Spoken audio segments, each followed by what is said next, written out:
जब कब्जा विवाद को लेकर कानून की बात करेंगे तो देखें, कब्जा कानून में यहाँ पर जो है बहुत सारे नियम हैं। अब यहाँ पर कब्जा विवाद जब होता है, किसी से दो व्यक्ति है लड़ गए आपस में, अब ये जो व्यक्ति है लड़ा, उसका भी बहुत सारा रीजन है। परिवार का जो लोग है, परिवार का जो हिस्सेदार है, परिवार में कह सकते हैं भाई में विवाद हो गया, परिवार में कह सकते हैं कि यहाँ पर जो है चाचा भतीजा में विवाद हो गया। तो आखिरकार जो समस्या है ना कि इसमें कब्जा विवाद में एक कब्जा हो गया अनुकूल कब्जा, और दूसरा जो कब्जा है वो है प्रतिकूल कब्जा। अब यहाँ पर ये जो अनुकूल कब्जा है, प्रतिकूल कब्जा है, तो देखें ये जो विवाद हो रहा है ना, जमीन कब्जा को जो लेकर विवाद हो रहा है, जिससे भी, यानी अगर कोई गांव का है और गांव का आदमी है, लेकिन वो क्या है, जमीन पर कब्जाधारी है, यहाँ पर कब्जाधारी है, तो कब्जाधारी है तो क्यों किया है, कब्जा किस आधार पर किया है, ये एक बड़ा सवाल होता है उससे कि आखिर कोई जमीन का कब्जाधारी है, किस आधार पर आप जमीन पर कब्जा किए हुए हैं। तो देखें इसका जो कब्जा है ना, जब एक तरह से आप उसके खिलाफ, जमीन मालिक उसके खिलाफ FIR भी दर्ज कराते हैं, तो देखते हैं कि इसका कब्जा जो है ये अनुकूल कब्जा है, यानी सही में इसका कब्जा होना चाहिए। FIR दर्ज होता है, पुलिस आती है, अब वहां पर जो है ना, पुलिस आने के बाद जो है पुलिस को एक यहाँ पर जमीन का जो है केवाला दिखाया जाता है। अब ये केवाला जो दिखाया गया और केवाला का दाखिल खारिज भी हुआ है, यानी केवाला का दाखिल खारिज भी हुआ, केवाला भी है और उसका दाखिल खारिज भी हुआ है। तो क्या दिक्कत है, जमीन का कोई केवाला दिखा दे और उसका दाखिल खारिज जो है दिखा दे, तो ऐसे सिचुएशन में उसका ही कब्जा होना चाहिए, कोई अन्य व्यक्ति क्यों कब्जा में रहेगा। कब्जा का विवाद होता है अगर कोई जमीन का केवाला लेकर चला आया कि देखें ये जमीन का रजिस्ट्री मेरे पास है, और साथ में दाखिल खारिज लेकर चलाया, तो जमीन तो उसी का होना चाहिए, कानूनी तौर पर अधिकार उसका होना चाहिए, ये जो बेहद जरूरी है। और ये सारा सिचुएशन कंडीशन देखने के बाद जो है ना, ये स्पष्ट तरीके से देखा गया कि इस व्यक्ति का जो कब्जा है ना, इसका कब्जा अनुकूल कब्जा है। यानी अनुकूल कब्जा क्यों है, क्यों इसका कब्जा अनुकूल है, इसका कब्जा अनुकूल इसलिए है कि इसके पास जो है जमीन का कागजात है। जब एक तरह से अब इंक्वायरी होगी, ये साबित होगा कि जो है इसका कागजात फर्जी है। अगर मान लेते किसी के पास जमीन का केवाला है, या कहें किसी के पास जमीन का यहाँ पर जो है वो सेल्डिड है, या कहें किसी के पास जमीन की यहाँ पर जो है वो रजिस्ट्री है, तो ऐसा सिचुएशन, ऐसा कंडीशन में क्या होगा कि ये जो दस्तावेज हैं और इसके आधार पर कोई व्यक्ति अगर जमीन का जो है वो दाखिल खारिज अगर कोई व्यक्ति करा लिया, जमीन का दाखिल खारिज करा लिया, ये दस्तावेज है और इसी के आधार पर कोई व्यक्ति जो है जमीन का अगर दाखिल खारिज करा लिया ना, तो अब उसने क्या किया है कि जमीन का जो राजस्व रिकॉर्ड है, सरकार का जो यहाँ पर राजस्व रिकॉर्ड है, सरकार जो राजस्व यहाँ पर वसूलती है यहाँ पर जो है, तो उसमें भी उनका जो है नाम दर्ज हो गया। तो राजस्व जो यहाँ पर रिकॉर्ड है उसमें अगर कोई नाम दर्ज करा लिया, उसका नाम दर्ज हो गया, तो राजस्व रिकॉर्ड में उसी का नाम दर्ज होता है जो जमीन का मालिक होता है।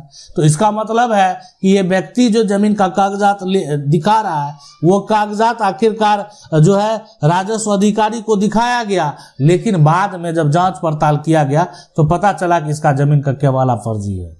लेकिन आज वर्तमान में अगर उसके खिलाफ आप शिकायत करते हैं ना, तो उसका कब्जा अनुकूल है, यानी उसका जमीन का रसीद कट रहा है, उसके पास केवाला है, उसका कब्जा है, आप उसके ऊपर कुछ नहीं कर सकते हैं। लेकिन हाँ, यहाँ पर आपको जो है आपत्ति है। आपत्ति ये है कि उसका जो जमीन का कागजात है वो जमीन का कागजात फर्जी है।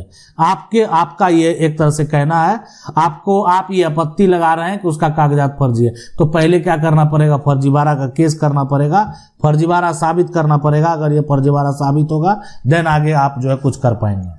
इसलिए अनुकूल कब्जा है, मतलब किसी के पास कागजात, आप किसी का कोई, जैसे खतियान का ही बात करेंगे, अनुकूल कब्जा के केस में देखें, खतियान की बात करते हैं। खतियान जो है एक पुराना खतियान है, एक नया खतियान है। इसलिए किसी के पास जो जमीन का मान लेते हैं, कोई किसी के पास CS खतियान है, यानी ये कैडेस्ट्रल सर्वे खतियान है, अंग्रेजों के द्वारा ये खतियान तैयार किया गया।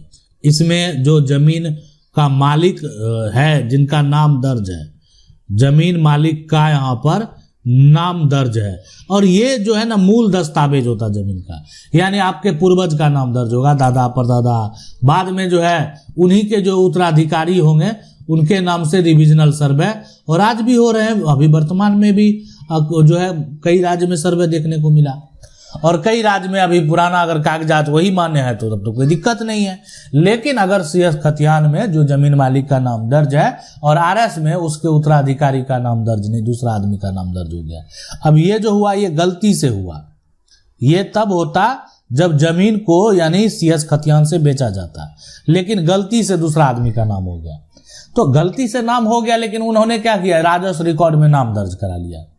RS खतियान, एक तो खतियान बन गया, नया वाला खतियान उसके नाम पर बन गया। जो व्यक्ति कब्जे में है उसके नाम से खतियान बना हुआ है। अब जो व्यक्ति कब्जे में है उसके नाम से जमीन का खतियान बना हुआ है।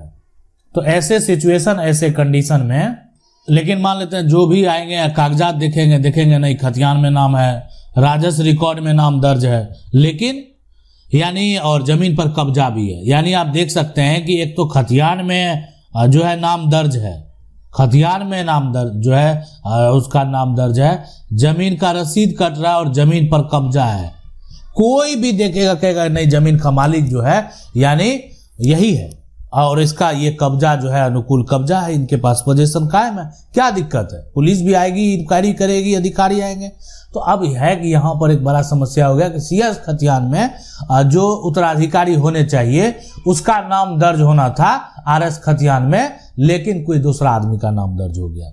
और आज वो जबरन जो है एक तरह से जमीन का रसीद भी एक तरह से कटा लिया और जमीन पर कब्जा भी कर लिया। तो ऐसे सिचुएशन उत्पन्न भी होते हैं। तो ये सारा अनुकूल कब्जा है, यानी कि कागजात है उसके पास, लेकिन उसका कागजात का कानूनी तौर पर जब मामला कानून में जाएगा तो कोई मान्यता नहीं है। और दूसरा यहाँ पर होता है वो प्रतिकूल कब्जा। इसमें वैसे लोग होते हैं कि जिनके पास जमीन का जो है कब्जा यहाँ पर बरकरार है, इनके पास भी जमीन का कब्जा है, लेकिन कानूनी तौर पर इनके पास जमीन का कोई भी यहाँ पर कागजात नहीं है, कागजात नहीं है। मतलब कब्जा है, कोई भी डॉक्यूमेंट नहीं है, कागजात नहीं है, पोजीशन उनका कायम है। और ये जो प्रतिकूल कब्जा है, ये सिद्धांत के अनुसार कोई भी व्यक्ति अगर लंबे समय तक, ये कहें सीधी सी बात है कि 12 साल से जो है अधिक समय, अगर अधिक समय हो गया तो ऐसे सिचुएशन में यानी लंबा समय हो गया है तो मालिकाना जो हक है, मालिकाना हक का दावा, हक का यहाँ पर जो दावा है वो किया जा सकता है। मालिकाना हक का जो दावा है वो किया जाएगा। और ये मालिकाना हक का जो दावा किया जाएगा, अगर देखा जाए तो यहाँ पर ये सिचुएशन कंडीशन को कि कोर्ट में अगर मालिकाना हक साबित हो जाता है तो उसको यानी जमीन का जो है मालिक भी घोषित किया जा सकता है। तो ये यहाँ पर जो मामला जब देखें कोर्ट में जाता है तो बहुत तरह की बातें जो है आपको देखने को मिलेंगी। जब भी कोई भी मामला अगर कोर्ट में जाएगा ना, कब्जा कानून जो है ये एक तरीके से कोई ऐसा नहीं है कि जो जमीन पर कब्जा है उसी के लिए कानून है, ऐसा कोई नियम नहीं है।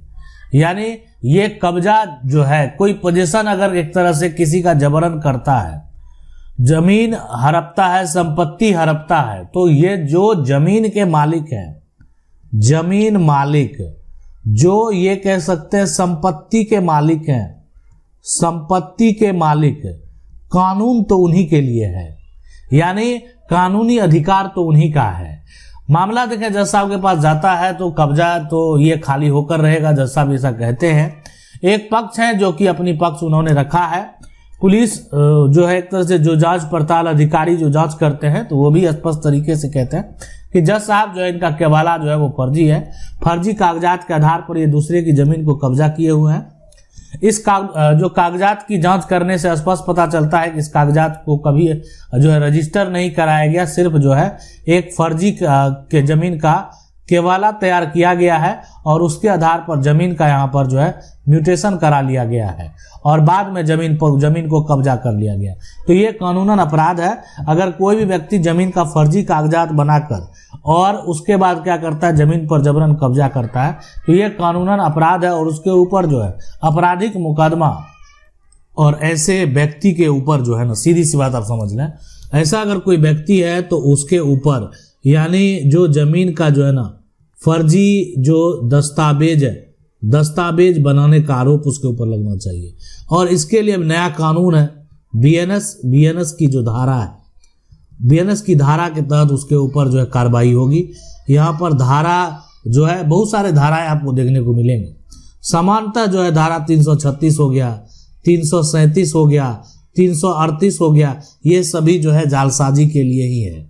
जमीन की रजिस्ट्री हो गया, सिर्फ जो केबाला हो गया, या पावर ऑफ अटर्नी हो गया, या अन्य कोई भी ऐसा जो है ना दस्तावेज के साथ कोई भी अगर किसी प्रकार का कोई भी छेड़छाड़ ही किया गया है, तो ऐसे सिचुएशन में इन धाराओं का जो है प्रयोग करके, और साथ में चीटिंग, जो पहले जो है ना धारा एक तरह से जो आईपीसी का धारा होता था 420, बहुत पॉपुलर धारा था, यानी लोगों को भी एक तरह से ना ये मुहावरा के तौर पर भी लोग कह देते थे कि इसके ऊपर तो 420 का मुकदमा करेंगे, 420। तो ये जो धाराएं हैं आज के समय में नया कानून लागू होने के बाद जो है बीएनएस की धारा जो देखने को मिलेगा वो धारा है 318 बीएनएस। तो धोखाधड़ी करके अगर कोई संपत्ति हड़प लिया ना, फर्जी कागजात दिखाकर अगर संपत्ति हड़प लिया है ना, आज ये कोर्ट में साबित हो गया ना कि ये फर्जी केबाला के आधार पर जमीन को हड़पा है, तो अब इसके ऊपर जो होगा, अब आगे का जो प्रक्रिया होगा ये अलग होने वाला है।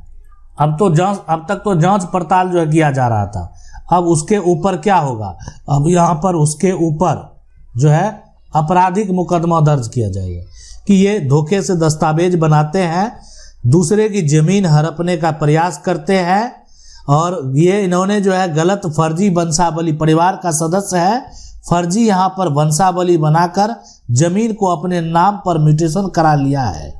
यानी जो भी इन्होंने किया, इनके द्वारा बनाया गया जमीन का पंचनामा जो है वो फर्जी है। अरे आप छोटा करें बड़ा करें जो कार्य करें, आपने सरकार के अधिकारी को फर्जी दस्तावेज बनाकर धोखा दिया है, और इस जालसाजी का सजा जो है कड़ी सजा आपको मिलने वाली है।